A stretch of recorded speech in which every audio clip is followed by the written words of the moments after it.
Hello, everybody. This is Sahmyook University. Believe it or not, um, this is Sahmyook University with a little setting here they have on campus for people who want to have a few nights camping. And it's in the heart of the university. Um, it's surrounded by a lake, a mountain. It's a stone throw from the president's house, the foreigner apartments. It's also the other building facilities are all nearby, and people can rent it. Normally, it's the pioneers or the pioneer club or the middle school, elementary school, high school, the college students, churches rent this facility and camp out here on campus uh, for foreigners. Uh, community people can also rent this space. So I just thought this is a good setting for our video today. Our video today is Sennacherib, Taharqa, Isaiah, and Hezekiah. It is the Akkadian evidence. I've been threatening that I'll bring the Akkadian evidence. We've done the Egyptian evidence already. We mentioned some of the biblical evidence, and now today it's the Akkadian evidence. When we talk about the Akkadian evidence of Sennacherib, then we talk about all his tablets that was found and the excavation is still going on. They are still doing excavation in finding some of the evidence. So we will see in this video the that evidence being brought to the fore. A book was published by actually two volumes, volume 1 and volume 2. It is volume 3 and volume 3.1 and volume 3.2 was published by Kirk-Grayson and Jamie Novotny, and they published these two volumes, very prestigious volumes, on Sennacherib's life. They collected all the tablets, and so we are to look at this very more carefully. Do you know that Sennacherib went there to Lachish 2 times? Not only 1 time, but 2 times.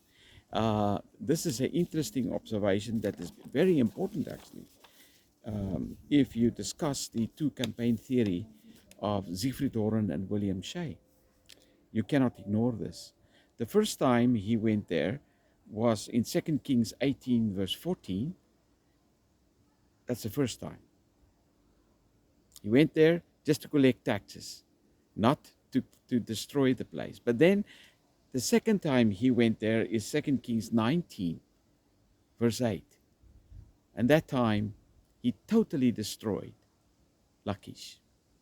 So I thought this might be interesting thing for you to know.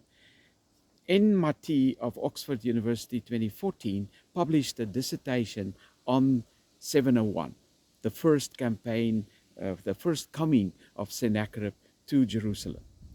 And his final result was this.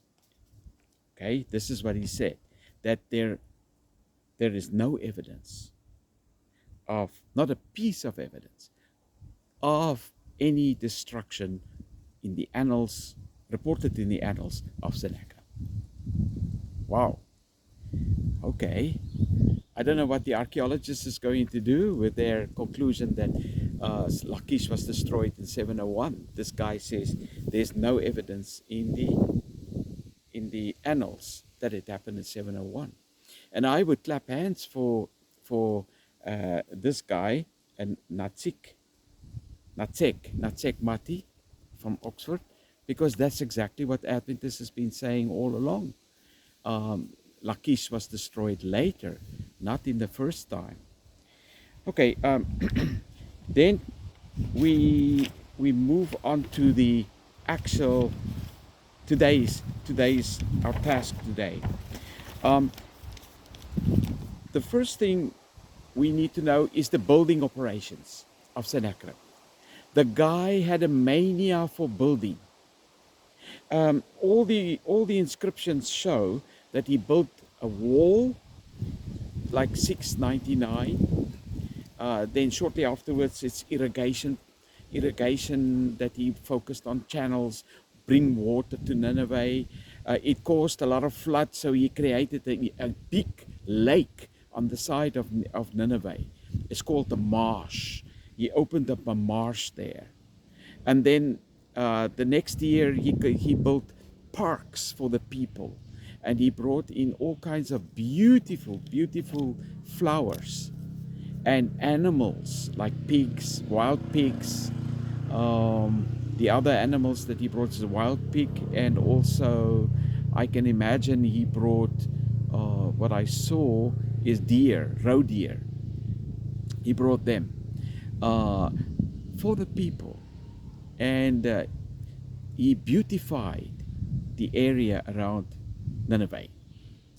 And then at his palace, he built a beautiful park garden there, and he said it looked like one of the mountains that he visited, and everybody know that, like, I think it's the Taurus Mountains. It is a little replica of that.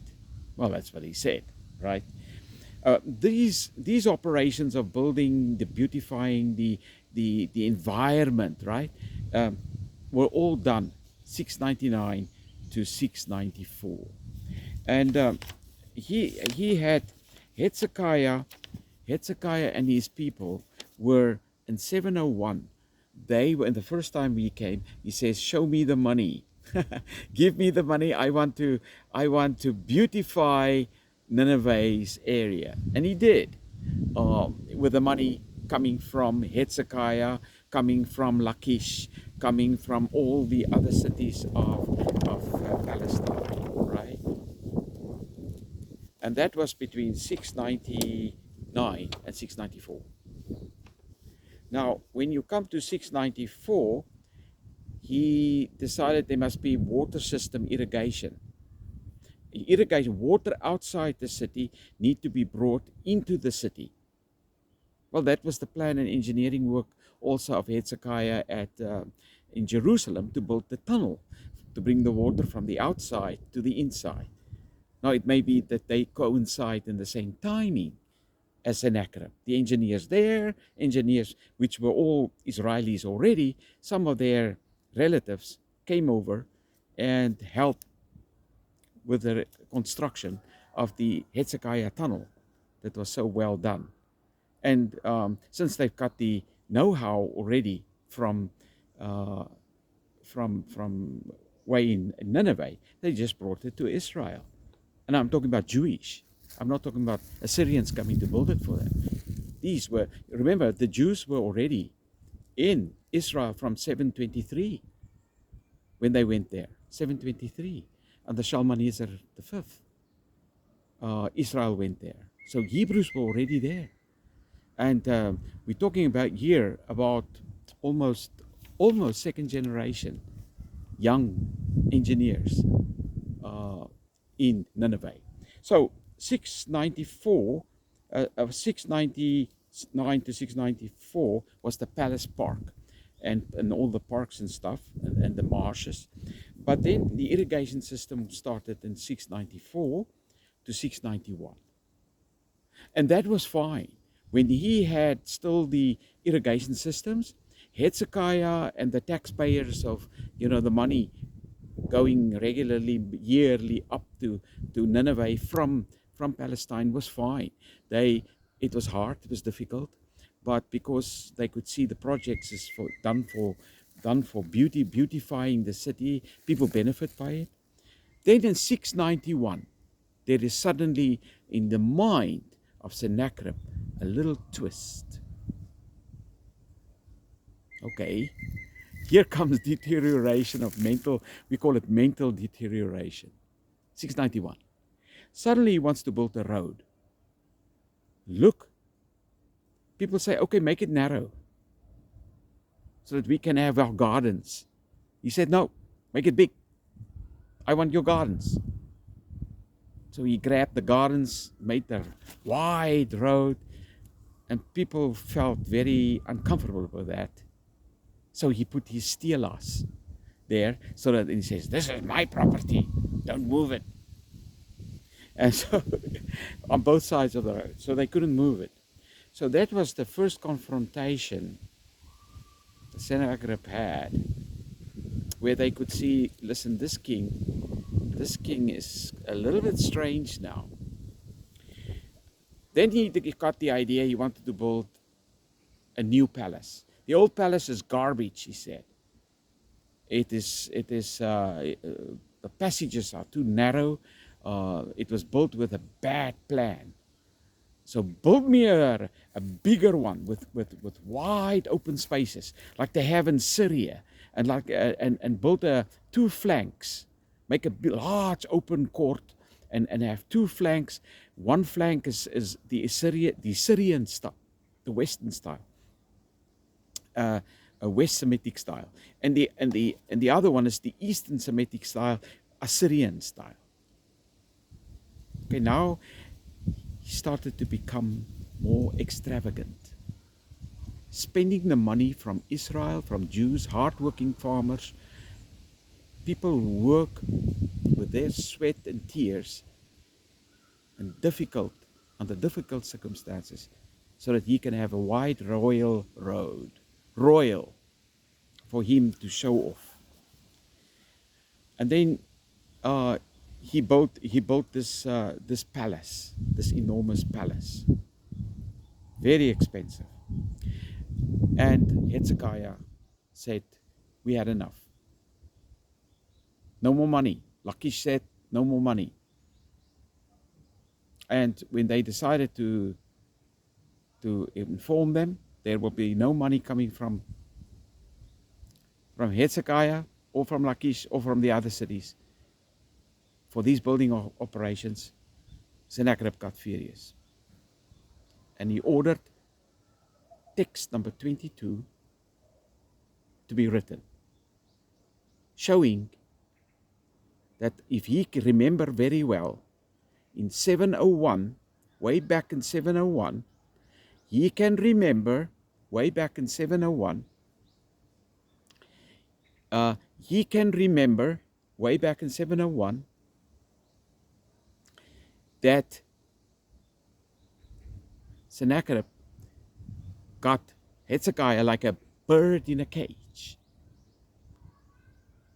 And he put it in the text that all that you can see, Hezekiah is like in a cage. Everything is kind of selected around us, like all the signs are selected in such a way that at the end there is Hezekiah in a cage. King Hezekiah from Jerusalem. And in this text he wants character assassination of. He had and used the media to character assassinate Hezekiah. He had a propaganda, anti-Hezekiah propaganda. That's in 691. He made this Taylor Prism, or the Chicago Prism, we call it. And then he copied it. He said, made a copy. We need a copy of it. So they made a copy of it as well. And he says, my building operations is called the Ekal Kutuli. The Ekal Kutali. And he says the Ekal Kutali tell everything. So it's a large description in 22 of the Ekal Kutuli, all these building operations. And he rubbed it in for those Jews. Look what I built, look what I built. And the copy, the same style, same size. Rub it in. And the Jews got more angry about this. And then in 690, the year after these copies, he said, let's build the temple. New Year temple. The New Year temple, because of the wall that is built to enlarge Nineveh, now the New Year temple was inside the wall. It used to be outside. Now it's inside. But it's dilapidated. And it needs renovation. So he said, let's renovate. We will reform the religion of the Assyrians, and we will build an Ekal temple for the new year. That's tripwire for Hebrews. Their money being used to fund pagan temples? No. When it was beautiful parks, they tolerated it.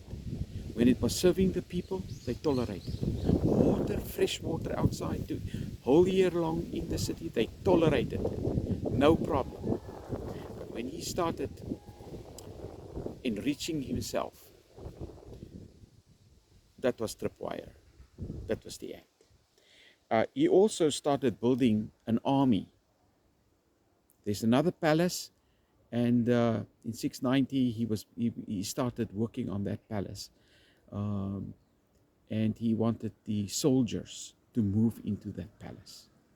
So he wanted to build up his army, and the military objectives. And people just got a message here: something is wrong with Sennacherib mentally. And they were not far off, were they? Then he decided, well, in 690, maybe in 690 is the time that he went to Lachish. He destroyed it. 690 is the time that Taharqa was asked by Shabbataka, can you come with me to the north? Why? Sennacherib is there. So what happened is, Shabbataka died, 690. Taharqa became king. Taharqa get his army ready. We have an inscription on that. He got his army ready. He went there. And Sennacherib heard, oh, Taharqa is coming. Let me run back to Nineveh. So he ran back to Nineveh. And 5,180 people died. It's not 185,000. No, says Siegfried Hoorn, it's 5,180 that died, according to the original text. And they died east of Jerusalem one night by the angel of the Lord. And with Taharqa coming, they disappeared. Went back to Nineveh. Arriving in Nineveh, what happened? I think the Babylonians giggled. They giggled what happened to Sennacherib. And this was too much. This was too much for Sennacherib. Out of anger, he mustered his soldiers, engineered them against Babylon, destroyed the city so badly, like it never was destroyed before. And during that time, he grabbed Marduk and he brought him to Nineveh. The god Marduk carried him to Nineveh. And he upset the Babylonians for a very long time. They almost couldn't forgive him for this. This was in 689. And so from this time, 689, he said, make me another copy of Hezekiah. How I got him into a corner way back in 701, way back in 701, I got him in a corner, and he couldn't get out. Take me back to 701, and tell the people how he was in like a bird in a cage. So they repeated that one, right, from 22, and the other one, I don't know if it's 24, 23 is the copy that they made in 689. It's called the Jerusalem text. And the Ekal Kutali, what was the bone of contention with Hezekiah, is described very shortly, just briefly mentioned in 689. Why? Because that was the bone of contention. They didn't want to elaborate on something that caused so much havoc and so many people died as a result of the building operations, is my theory. This is the way I will go. in future with these discussions. I hope you liked it. This is as far as we are. From this time on, it's the end. The old scholars used to say, this is the last time, 689, that you hear anything of Sennacherib. From now on, it's bits and pieces, up to 681 when he died. Bits and pieces, here and there, almost nothing. So, what can I say? The new scholar says, no, we are busy excavating. And there is a part of the armory, the soldiers' quarters, that we hope we will get some other of his building operations there. Some more we hope to discover. Well, that's what Jamie Novotny wrote to me. She said that they hope they can get there. I wish them good luck. All I can say is I think he was mentally deranged, and he died basically by his sons, who wanted to stop him from continuing mental deterioration. That's what I think. That's my theory. He was, things went bad, worse. Thank you.